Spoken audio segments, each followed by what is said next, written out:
তোমরা অনেকেই আমাকে নক করো যে আমি বেকিং ক্লাস করাই কি না। তো আমার যেহেতু এখনও আইএসও করা নেই, সেই কারণে আমি বেকিং ক্লাস শুরু করতে পারছি না। তার মানে এটা নয় যে তোমাদেরকে আমি শেখাবো না।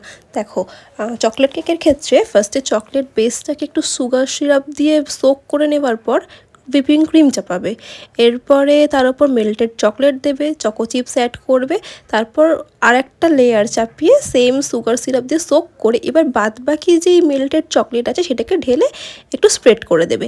এরপর নর্মাল হুইপিং ক্রিম দিয়ে একটুখানি ক্রাম্প কোটিং করে নেবে, মানে নর্মালি একটুখানি জাস্ট ক্রিম লাগিয়ে নেবে, নিয়ে ক্রাম্প করে নেবে। ক্রাম্প করে নেওয়া মিন্স হালকা করে ক্রিমের লেয়ার দিয়ে সেটাকে ফ্রিজিং করে নেবে, বেশ অনেক সময়ের জন্য ফ্রিজিং করে নেবে।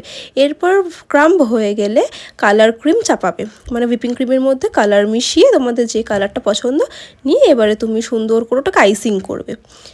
তো দেখো আমিও এখানে ভালো করে সুন্দর করে আইসিং করে নিচ্ছি।